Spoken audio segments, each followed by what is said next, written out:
José Seguro ganó la segunda vuelta de las elecciones presidenciales con una ventaja clara sobre el derechista André Ventura. Seguro obtuvo cerca del 66% de los votos frente al 34% de su principal rival. Así asumirá la presidencia a comienzos de marzo, tras 10 años del conservador Marcelo Rebelo de Sousa. Aunque el cargo es mayormente simbólico, el jefe de Estado puede arbitrar crisis políticas y disolver el Parlamento. Seguro llegó como favorito tras imponerse en la primera vuelta y confirmó ese respaldo en el balotaje. Ventura, pese a la derrota, afianzó a su partido Chega como segunda fuerza política del país. La victoria fue celebrada en Europa como un respaldo a los valores democráticos del bloque comunitario. Seguro, ex líder socialista, regresa a la primera línea tras una década fuera del foco político. Defensor de una izquierda moderna y moderada, logró sumar apoyos de distintos sectores y consolidar su ascenso electoral.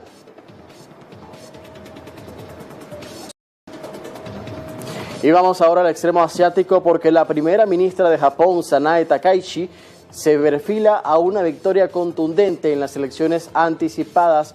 Ha logrado una aplastante victoria según las proyecciones de los medios locales. El Partido Liberal Democrático alcanzaría 316 de los 465 escaños y recuperaría de esta manera la mayoría absoluta sin su socio de coalición. De confirmarse, sería el mejor resultado del partido desde el año 2017, consolidando su dominio histórico en la política japonesa. La jornada electoral estuvo marcada por una inusual nevada en Tokio y otras regiones del país. Ante la reacción inicial de los mercados, Takaichi reiteró su compromiso con una política fiscal responsable y una economía sólida. Aseguró que su prioridad es fortalecer la resiliencia económica del país y devolver estabilidad a los inversionistas. Takaichi, primera mujer en gobernar Japón, lidera el ala ultraconservadora del oficialismo y ha endurecido su discurso en materia migratoria. Recibió un respaldo público del presidente Donald Trump, a quien agradeció y con quien espera reunirse en Washington próximamente. Por cierto, el mandatario la felicitó durante las últimas horas tras lograr esta victoria. Aunque ha ganado apoyo popular, su principal desafío será mejorar el desempeño económico de la segunda economía de Asia. Y como les contábamos, el viernes Irán y Estados Unidos se reunieron en Omán para iniciar conversaciones en el marco del acuerdo nuclear, que allí tiene Estados Unidos condiciones respecto a este acuerdo. Y vamos a ver la información porque durante estas conversaciones, que fueron calificadas como un avance en la relación de ambos países, aunque se mantenga todavía la amenaza militar de Washington, todavía Irán continúa desafiando a Estados Unidos y dice que va a continuar enriqueciendo uranio, incluso con la amenaza de un conflicto mayor. Estados Unidos mantiene la presión militar en este momento y presiona a Teherán para que reduzca el enriquecimiento de uranio y también pueda ceder en lo que sería su programa nuclear y también su programa de misiles balísticos. Vamos a ver. Tras una primera ronda de conversaciones el viernes en Omán, que ambos calificaron de positiva, los dos países afirmaron su voluntad de proseguir el diálogo. Pero Irán se mantiene firme en sus líneas rojas, al aceptar hablar únicamente de su programa nuclear y recalcando que tiene derecho a desarrollar energía nuclear con fines civiles. El ministro de Relaciones Exteriores iraní, Abbas Araghchi, reafirmó el domingo que Teherán no cederá a la exigencia del presidente estadounidense Donald Trump de renunciar al enriquecimiento de uranio. ¿Por qué insistimos tanto en el enriquecimiento y nos negamos a renunciar a él? Porque nadie tiene derecho a dictarnos nuestro comportamiento. Si Irán insiste en el enriquecimiento es porque rechaza toda dominación. Estados Unidos, que ha desplegado una amplia fuerza militar en el Golfo, incluido un portaaviones, exige un acuerdo más amplio que incluya la limitación de las capacidades balísticas del país y el cese de su apoyo a grupos armados hostiles a Israel.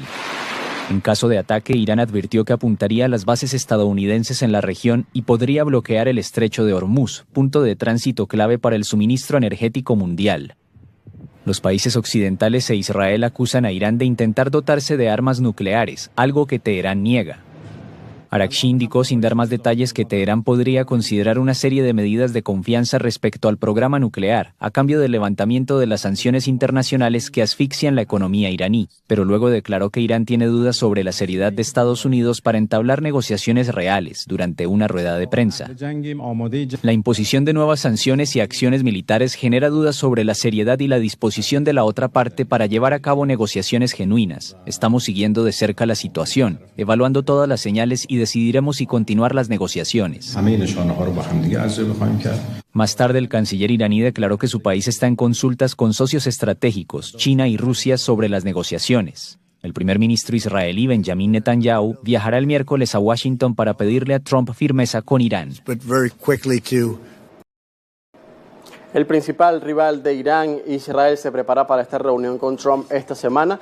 Nuevamente, el primer ministro israelí, Benjamin Netanyahu, llega a Washington en una nueva oportunidad, tras reunirse en retiradas oportunidades con Donald Trump, y va a presentarle también temas que tienen que ver con inteligencia y supuestos sitios nucleares que Irán estaría nuevamente desarrollando pese a los ataques estadounidenses el pasado mes de junio, lo que podría influir, en la opinión de Trump, a realizar nuevamente un ataque militar contra la República Islámica.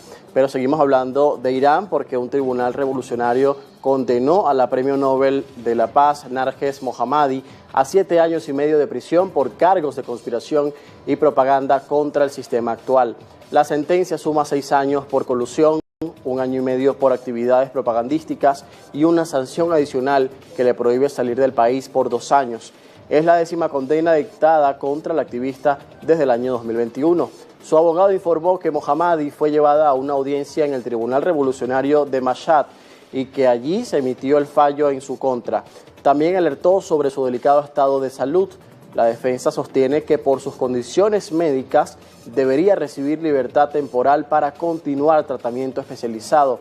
La activista fue detenida de forma violenta en diciembre durante un acto fúnebre junto a otros defensores de derechos humanos. Había salido de prisión bajo libertad condicional por razones médicas y denunció restricciones permanentes para salir del país y ver a sus hijos. Pese a años de arrestos y condenas, Mohammadi continúa denunciando abusos, la pena de muerte y la violencia contra las mujeres en la República Islámica de Irán.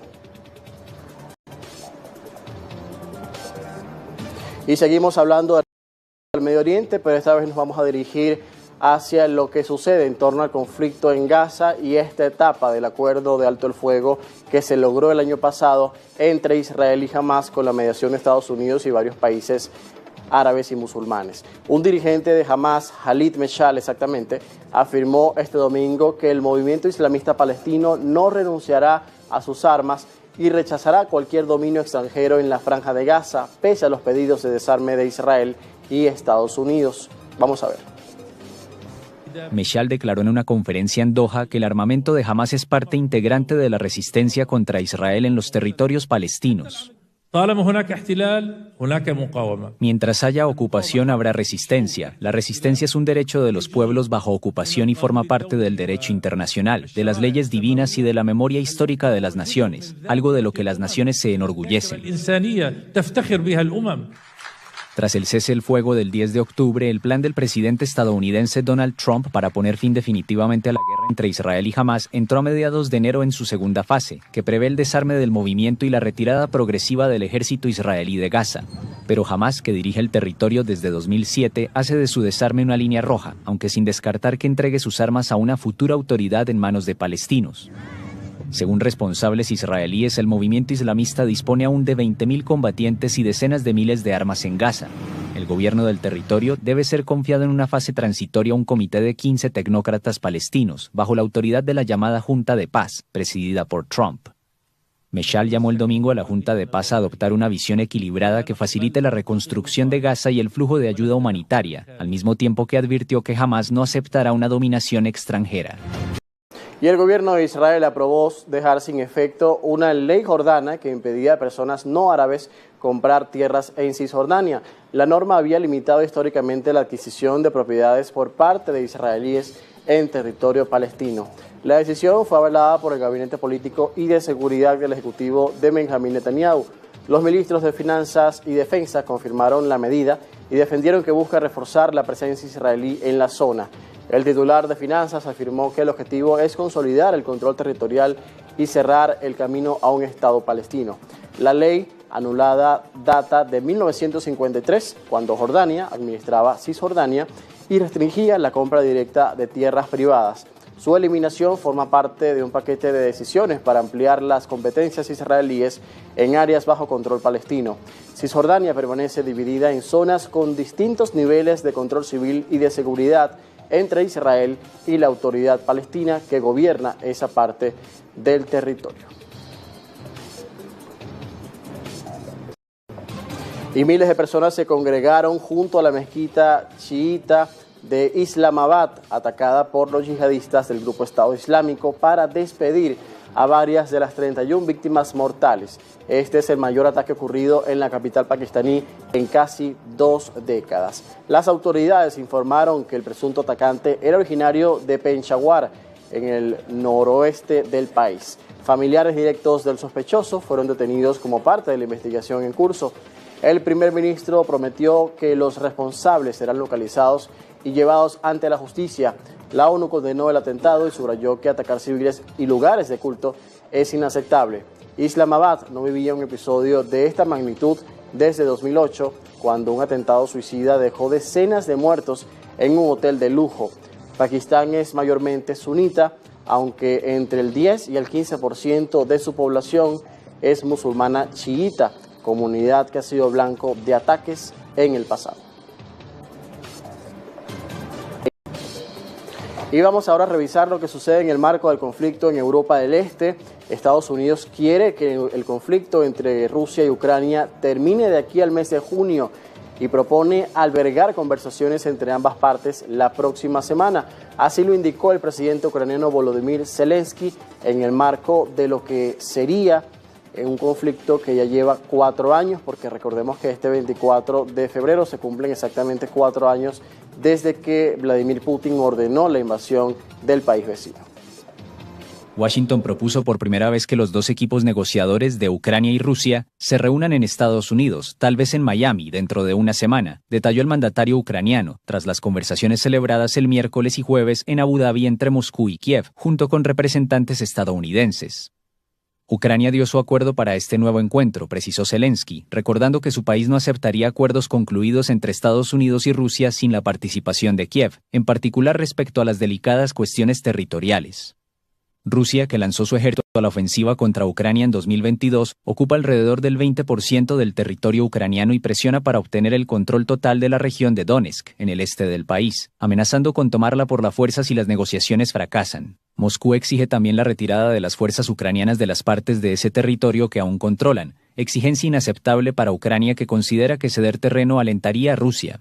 Kiev, que se niega a firmar un acuerdo que no disuada a Rusia de llevar a cabo una nueva invasión, propuso congelar el conflicto a lo largo de las actuales líneas del frente. Moscú rechazó esta propuesta y Washington aboga porque Kiev convierta las tierras que controla en la región de Donetsk en zona económica libre, donde ninguna de las dos partes ejerza control militar. Las garantías de seguridad son esenciales para Ucrania y para la fiabilidad de los acuerdos en general, para que Rusia no vuelva a Ucrania con una tercera invasión. A lo largo de las negociaciones, Rusia lanzó oleadas de ataques mortales contra Ucrania, afectando su red energética y provocando cortes de electricidad en gran parte del país. Al recibir el sábado en Kiev a la ministra francesa de Defensa, Catherine Vautrin, Zelensky abogó por una defensa aérea, una aviación militar y esfuerzos conjuntos por parte de los europeos. Y con esto, amigos, finalizamos por ahora la actualidad internacional aquí en Primera Página. Vamos a hacer una nueva pausa comercial y al regreso llega al estudio